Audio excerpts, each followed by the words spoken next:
So I'm currently a student teacher, and Danica and Shara are full-time teachers right now. We are community activists who run Educators for Peace and Justice. Before we get started, we just want to take a minute to recognize the land that we gather on in the spirit of reconciliation.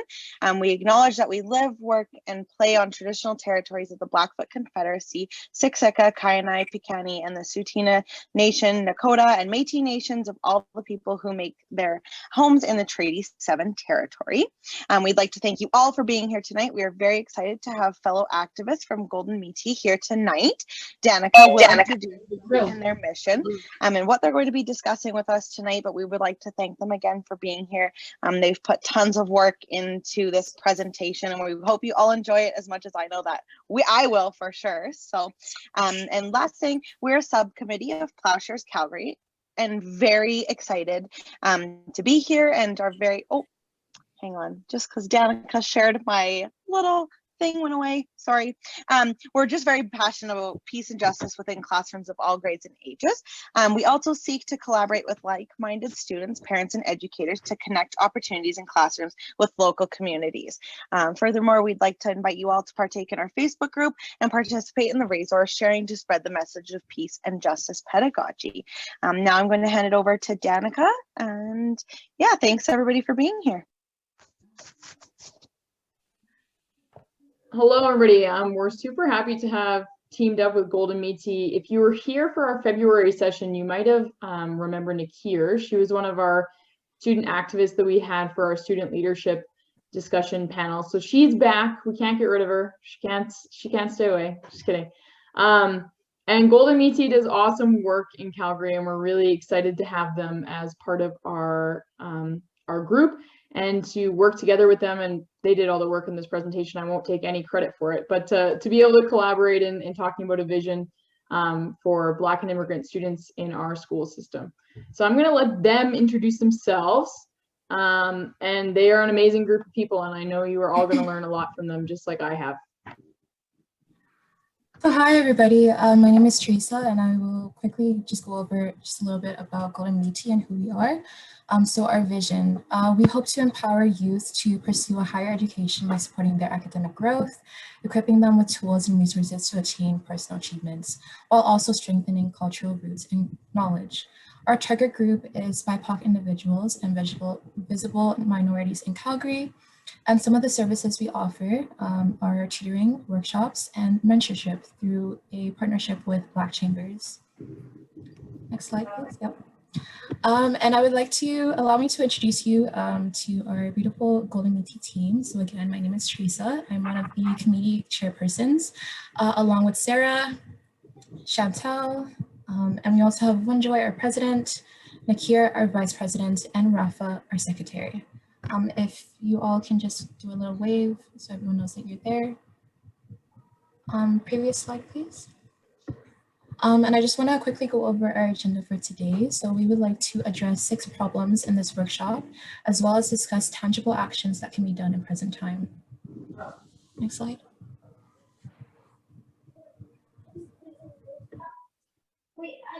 So to start part of our discussion, we wanted to kind of situate you in the provincial climate of education. Each year, the government does school surveys with students, parents, teachers, superintendents, that kind of thing. And these are just some stats that kind of stuck out to us. And I think we would all love to say that we'd love to see all these stats become 100%, that students respect the diversity among people. I mean, 87% is pretty high, don't get me wrong, but I would love to see that 100% of students say that about their schools. Students get the help that they need, help and support that they need to do well and be successful in school. That's going to be something that we're going to be talking a lot about tonight. So keep that 73% in mind, what's missing with those other 27% of students. Academic counseling can be accessed at school, pretty low there too. And school is helping struggling students keep up in their studies. So I think this kind of situates ourselves in thinking about how do we make this 100% and what can we do to make all students successful no matter what. Another really interesting part was that students, principals, and teachers thought that there was quality education no matter where they lived. However, parents, the public, school board trustees, superintendents themselves disagreed with this statement. So it's kind of very interesting statistics to think about.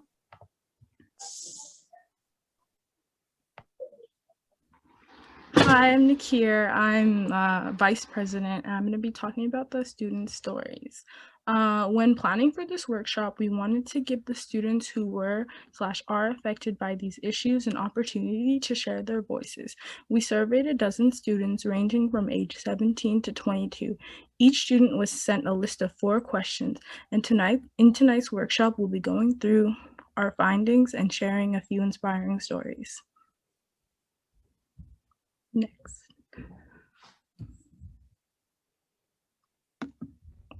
Sorry. The first question we asked was what has been your experience with counselors/educators in selecting high school classes? Surprisingly, what we found, as long as individuals established themselves as a strong student in junior high, streaming was not an issue for them. While this is good to hear, this may still cause issues for a lot of students. A lot of students don't know that their junior high marks could affect their future. It's unfair for administration to discourage students from higher streams due to junior high marks, due to the fact that your grade 9 marks are not an accurate representation of your ability to succeed in high school. One story I found very, very inspiring was before transitioning to high school, my junior high set out time for children to meet with the school counselors and talk about how to choose certain classes and why they recommend that class level, but they never told you the consequences/results of these choices. When leaving grade 9, I met up with a counselor, both Caucasian, and they reached out to me and told me that they were worried about English 10-1. English 10-1 would be too difficult for me, and asked whether I wanted to step down to English 10-2. They only told me it would be easier, but they never made me aware that taking -2 would mean that you have to upgrade/work your way up to -1 class. They also failed to advise us that remaining in -2/3 might affect your college admission. It wasn't until grade 12 when I was already looking at post-secondary that I realized all of this. If I hadn't stood up for myself and told counselors that it didn't make sense to put me in 10-2 because I have spoken English my whole life and even studied English in my native country, they eventually let me go. The issue is that not every student might feel confident and sure enough to stand up for themselves, especially when these children might be doubting their skills and capabilities. It's also incredibly unfair that they aren't letting kids know that taking -2 or 3 might affect how long they stay in school and whether they can go into certain programs or not. The second question we asked was, did you have the support of your parents or guardian during the selection of high school classes? We got nearly the same response from every individual when it came to this question. This one quote sums it up very well. No, my parents had no idea what the Alberta school system, let alone any Canadian system, works, so I had to figure it out myself. For a lot of first-generation immigrant students, their parents are unaware of the school system and unable to help them. I believe that this is very important. I believe it's very important for educators to be aware of this so they can do their best to support students in the way their parents are unable to. The third question we asked was there any representation within the contents taught in high school that you felt accurately portrayed the BIPOC community? If not, how would inclusion and diversity in the curriculum affect you? The majority of individuals who answered these questions the majority of individuals' response to this question was no, and the little representation that was there that was in the school curriculum pertained to slavery. Now I'm going to read a quote that I found very eye-opening. We didn't learn any history about the people who looked like us. It made us feel very out of place at school, like we were visitors from another planet or something. I was ashamed of my differences because they were never discussed and embraced, which affected the way I carried myself as an African student. I think it's very important for schools to make to make more of an effort to show BIPOC representation in the school curriculum. I think it's very important for BIPOC students to feel like they are part of Canadian history. And the last question we asked was, did you have any advice for educators to best support Black and immigrant students? What we gathered from our survey is that Black and immigrant students believe that the best way to support them is to educate yourselves on topics/issues that pertain to the Black and immigrant communities. Another great way for educators to support Black and immigrant students is include their stories, show many examples of BIPOC leaders in different industries to inspire students.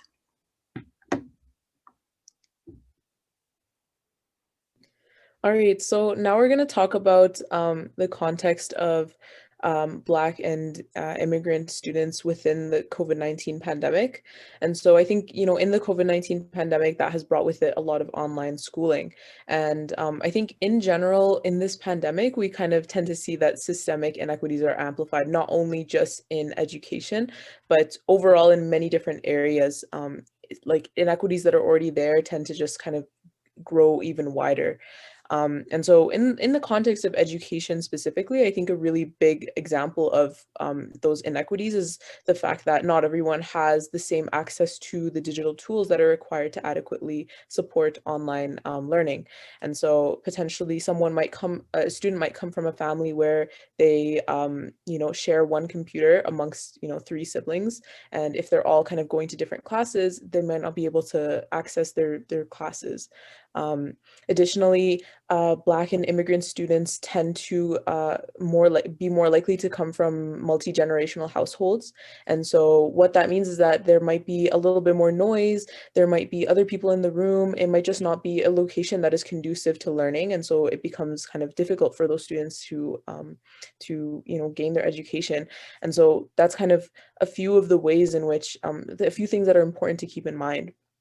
I think another thing that's important to keep in mind is anecdotally, from my kind of, when I speak with students going through the online learning kind of experience, they're kind of telling me that they have a little bit less interactions with their teachers, and they tend to rely more on self-learning, either accessing their own resources, their parents, or internet or other kind of resources that they have available to them. And so like kids coming from if their parents haven't gone through the actual education system in Alberta, they might not have the firsthand knowledge of the curriculum to be able to guide their students. And so it becomes difficult for those students don't have the same advantage as the other students. And so I think these are all kind of ways to keep in mind that the playing field isn't necessarily level across all students. And the pandemic has really kind of widened that gap. I think lastly, another really important point to consider is that digital proctoring software recently has been a very controversial topic. I think there has been research that has found that these softwares tend to incorrectly flag darker skin tones for suspicious activity a lot more often than other like lighter skin tones. And so this is because these softwares were trained on lighter skin toned faces. And so this kind of creates an environment where, you know, students of darker skin tones are policed, potentially falsely accused. And that's just kind of creating a, you know, that's creating an environment that isn't conducive to learning, and it's just not great for these students. And so these are kind of some considerations in the context of COVID-19. Now we're going to take a look at reports from Ontario in terms of streaming discipline.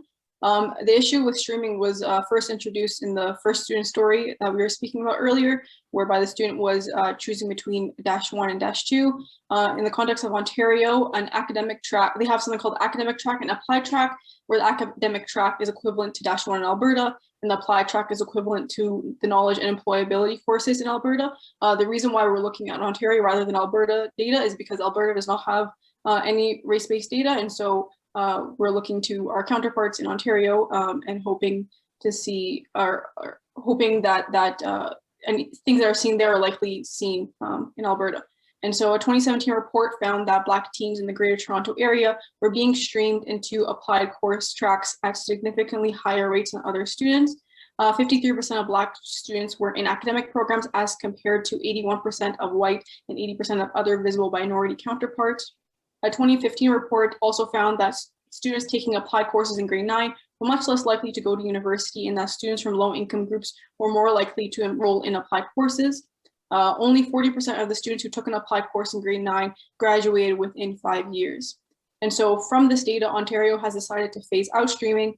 We're not necessarily saying that Alberta needs to do the same, but just to recognize that although the data is missing for Alberta, there are likely the same biases at play, pushing different students into different streams. Additionally, it is fine if a student is streamed into a less academic route, but the issue lies when students and parents don't realize that what this means, including that the student will not be able to directly go into university. Parents are often unaware of the full consequences of streaming on their children's education and futures.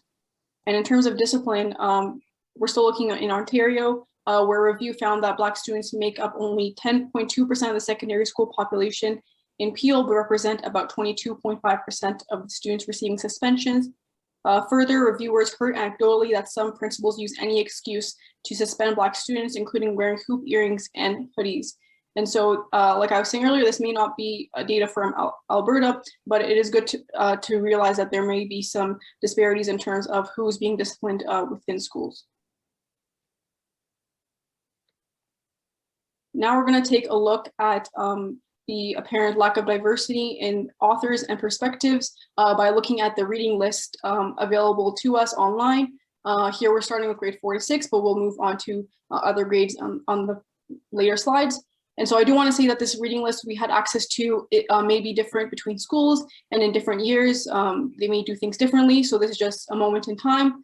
I did go through every book on the list, and I put every possible author of color on the screen, and every book that was about a perspective that was diverse would be put, the title of the book is put onto the screen as well. And so as we can see here, from grade 4 to 6, all the authors on the reading list are white, and the only representation, there are some books, however, that are written by white authors about other groups. And so the perspective, these books are written in the perspective of white people. And so this can be problematic, or may lead to some issues whereby these white authors may not actually experience what they're writing about, and thus it might not be as accurate or written with the right amount of depth. It also means that there's less room for books by people of color. And so an example of this is Julie of the Wolves, which is an Indigenous story written by a non-Indigenous author. And I believe that Indigenous stories are best coming from Indigenous writers. And there's also some books in grade 5 specifically about the Underground Railroad. While the Underground Railroad is an important part of Canadian history, much of Black Canadian history can go beyond that. And so we'll speak later on how we can incorporate more of Black Canadian history beyond the Underground Railroad. Now we're looking at grade 7 to 9, the reading list. And so here in grade 8 and 9, there are 2 Asian authors, which is a nice change. There are still a few white authors that touch on diverse stories. I think a good example of when this can potentially go wrong is looking at the book, The Slave Dancer. Here, the transatlantic slave trade is completely seen through the perspective of a character who was a white boy, where he is like hitchhiking on a slave ship. This is not only ahistorical, but disrespectful, particularly since there are racist tropes that are part of the character's commentary throughout the book.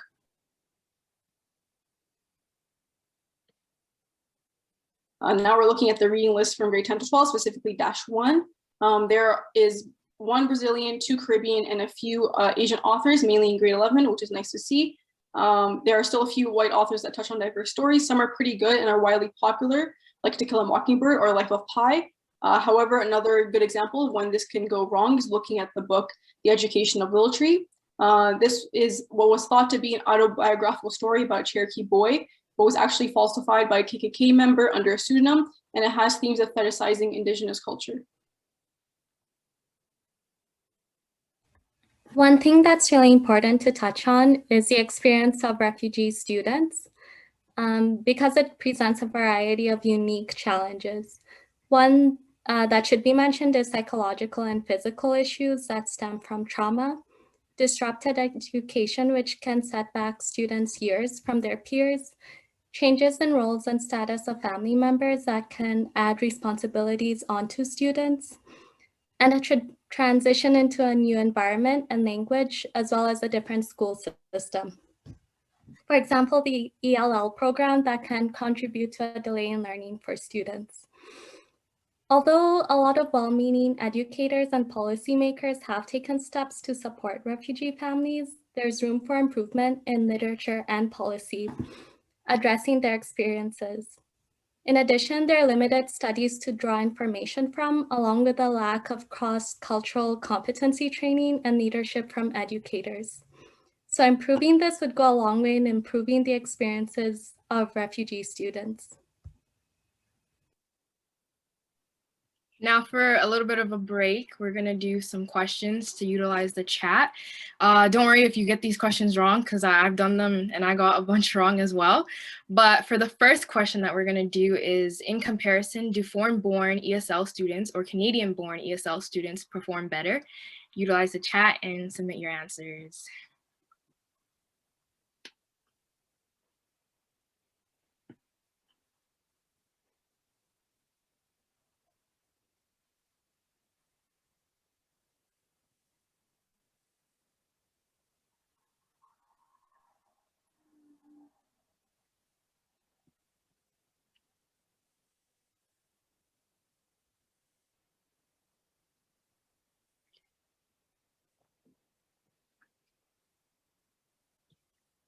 Looks like the majority answer is B. The correct answer is actually A. Foreign-born ESL students do perform better. And fun fact, the longer that you are coded as a Canadian-born ESL student, the greater the academic disadvantage actually grows. Further research needs to be done into it, but because funding in academia does not go into the ELL, it's been put to the side. For the second question, we're going to ask is approximately what percentage of teachers teaching ESL have ESL training?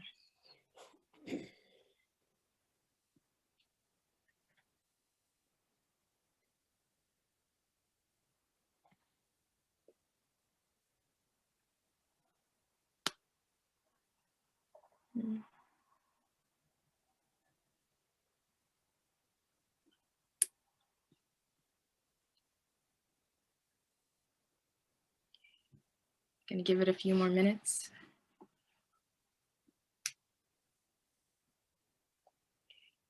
Okay.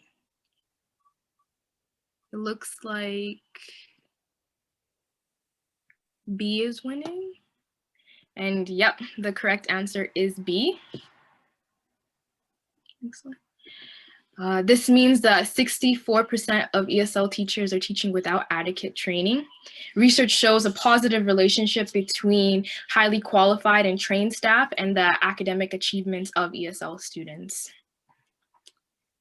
The next question, is there a consistent assessment for placing students within the ESL program?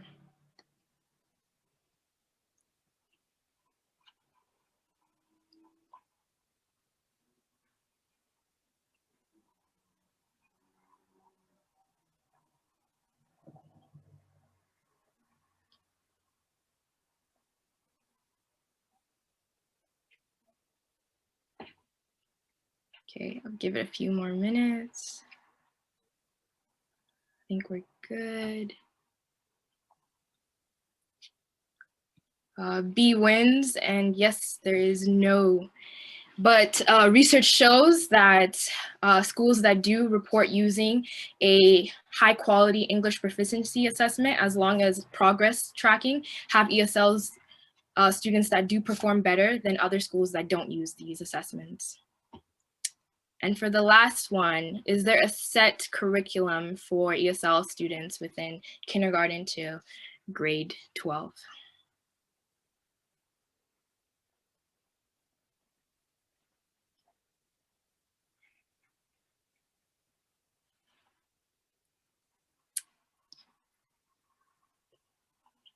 Few more seconds. Okay. Great job, majority has it, and no, there is not.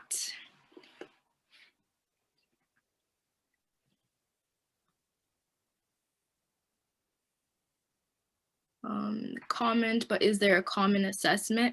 Assessments that are common actually start in high school. So from kindergarten to grade 9, you're just placed within the program. And it's not until grade 11 that there is an assessment. And this is to give you extra time in exams and to put you, like, officially code you so that you can receive these accommodations. Now for our solutions for the English language learner program, best thing to do is to advocate for more training and professional development, especially for teachers and teachers' assistants. As said before, the more training and that teachers have, the better that their students do perform.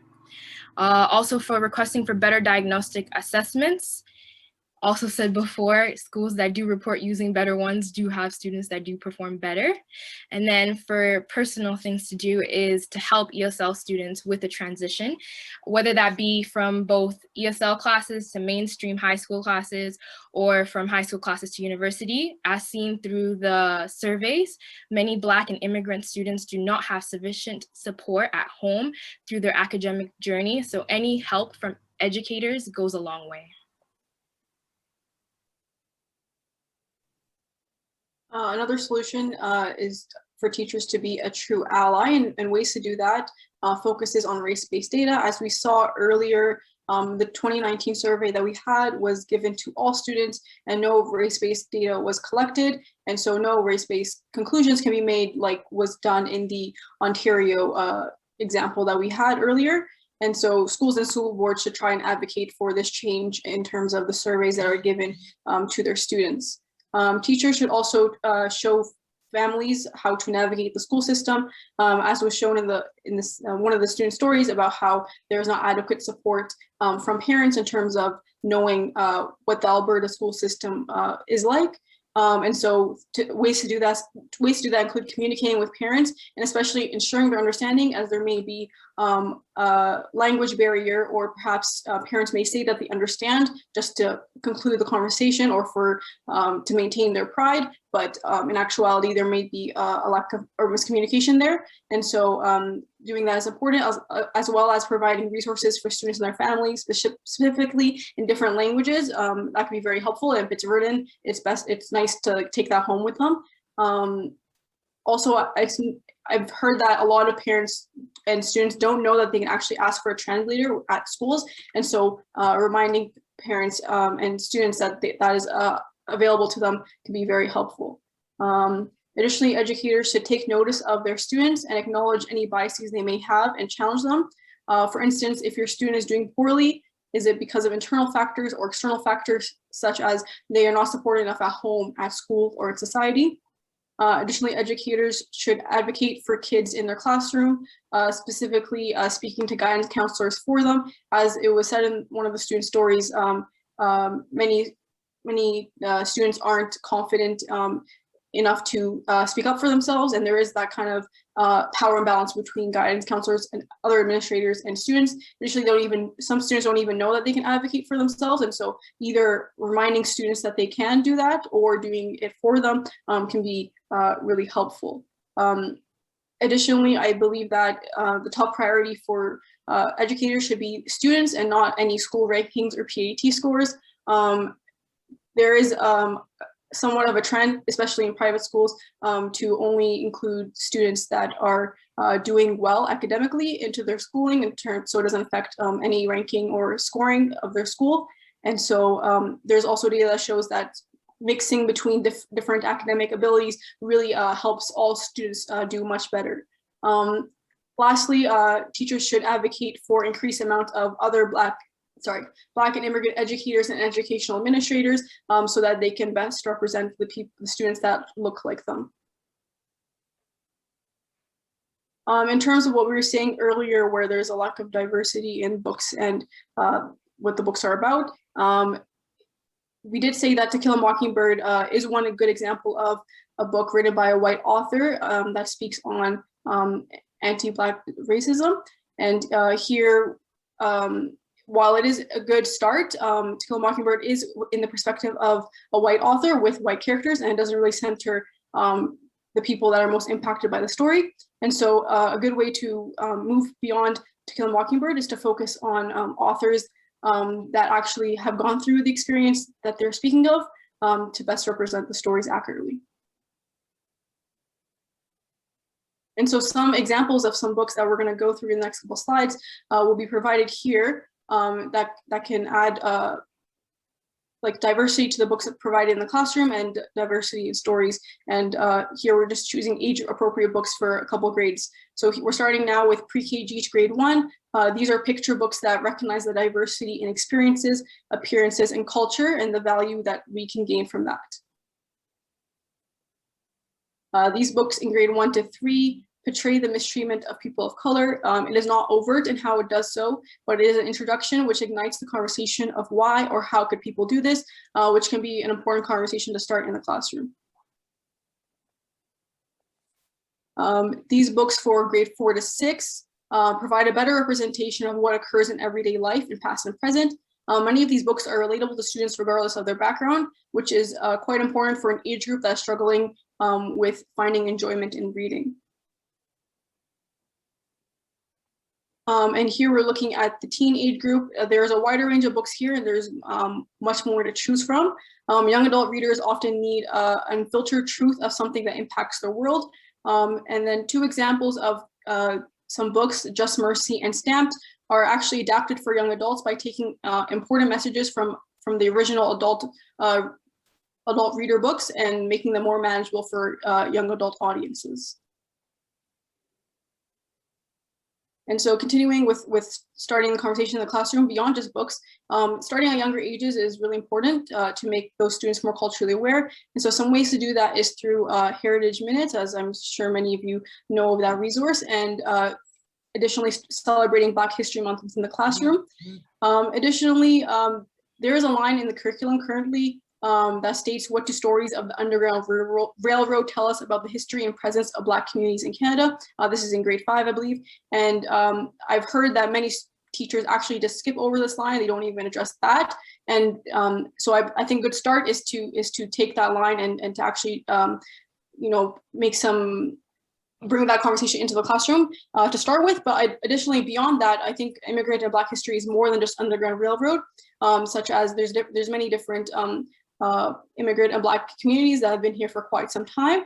And there's also a history of slavery in Canada. And so in the next couple slides, we'll talk about some ways to incorporate more Black Canadian history in your classroom. And as many of you may know, there is a new curriculum that has been proposed. And so this curriculum is, as many of you may know, is not very accurate in the portrayal of Canadian history and does skip over quite a few topics. And so I hope that you can join many other educators that are trying to fight the implementation of this new curriculum. All right, so I'm going to be giving a few resources for students, and I am going to have a link, like a document of all of these resources that I'm going to share in the chat at the end. So don't worry about like writing all these down. But the first one here is the Black History in Canada Education Guide. And so this is a guide that kind of goes in depth about kind of Black Canadian history, and it can be used as a resource for educators to enhance kind of the students' knowledge of Black Canadian experience and incorporate that into the teaching a little bit. And so it goes beyond just the Underground Railroad. It goes into kind of slavery, human rights, contemporary culture, immigration, passage to Canada, contemporary Black Canadian culture. And so it's a good guide for around like middle school aged education. And so that's one example. Next, we have kind of resources for students in terms of youth mentorship, coaching, volunteer opportunities, and career-focused education programs. And so this is Black Talents. And so this program is meant for, Black youth in order to kind of support them in their professional and personal lives as well. And so volunteer opportunities and career employment focused programs is really important to amplify the access to that for Black and immigrant youth, because these youth might come from, might have less connections in the community and might not be able to have knowledge of all of these volunteer opportunities and all of these internship opportunities and whatnot, in order to help boost their resumes or their CVs and gain experience for later. And so things like this, getting any opportunities out there for students to make sure that they're aware of them is really helpful. Next, we have the Center for Newcomers, which is something that many of you might already be aware of, but the Center for Newcomers offers a lot of different resources, but some of the stuff that it provides are workshops on personal kind of life skills, achieving school success, improving kind of family and personal skill development. It also offers a lot of volunteer opportunities and resources to assist with immigration specifically, and it also provides one-on-one needs assessments, and so it's a good resource as well. Next, it's also really important to think about mental health of students, and specifically mental health in Black and immigrant communities. And so I think it's really important to make sure that students have access to care that is culturally relevant. And so a few resources that are available here: the Black Youth Helpline, which is a multicultural helpline for youth and families. We also have the Black Emotional and Mental Health Collective, which provides culturally relevant mental health services.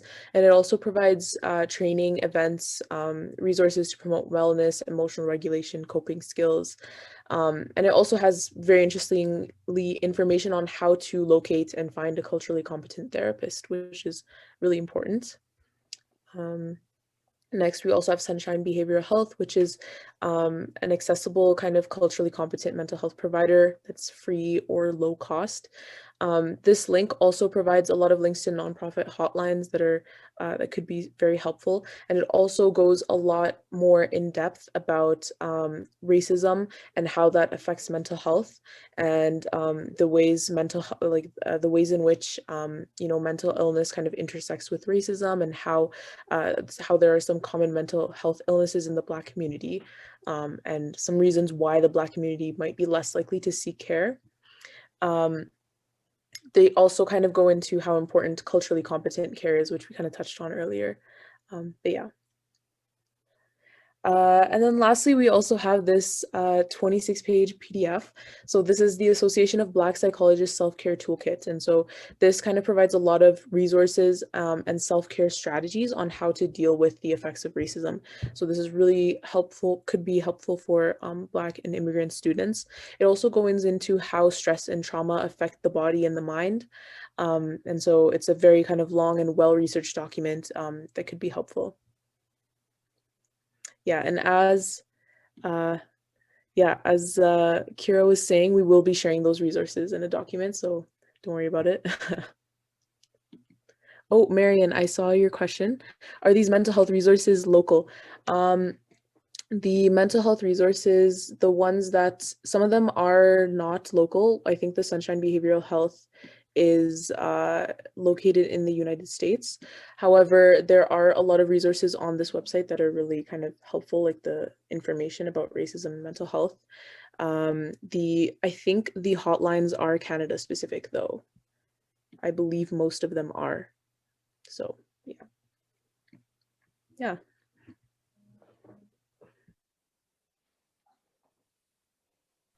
So this last part is really looking at how you as a teacher, educator, parent, community stakeholder, how you are either adding or being a problem solver in this topic. So thinking about how do you treat your Black and immigrant students, that's super important, because regardless of who you are, we all have implicit biases and covert biases that we've grown up knowing, and we just need to start recognizing them in our classroom. Studies have shown that Black children are over-policed in the classroom and more likely to be diagnosed with disorders like ADD, ODD, and other things like that. So it's really, really important to look at how you as an educator are helping your students and working with them in a classroom.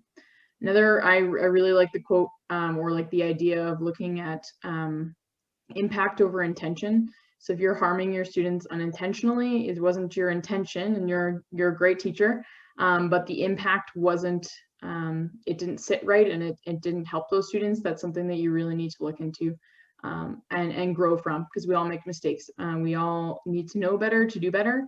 And so it's part of that learning process as being educators who are reflective and thinking about their practice every day. And then looking at, are you attending PD sessions like this? Are you constantly learning? Are you reaching out? Are you talking to people who are working in this area? Are you supporting your students the best way they can? And then are you looking within your school board and your school at what policies maybe are harming Black immigrant students more than other students? So really being a reflective educator and not letting the busyness of things get away from you. These are some really great resources that I've used to start understanding this in my own journey as an educator. This Why Are All the Black Kids Sitting in the Cafeteria Together is a really amazing book. It was from the 90s, but she's recently put out a couple new editions, and it really breaks down the impact of Black students in school, as well as for white folks who teach in the hood. Really, really great book about being culturally relevant and supporting students from all backgrounds. So this is just a beginning stage, but these are really what helped me get into this thinking as well. So that concludes our main presentation. I know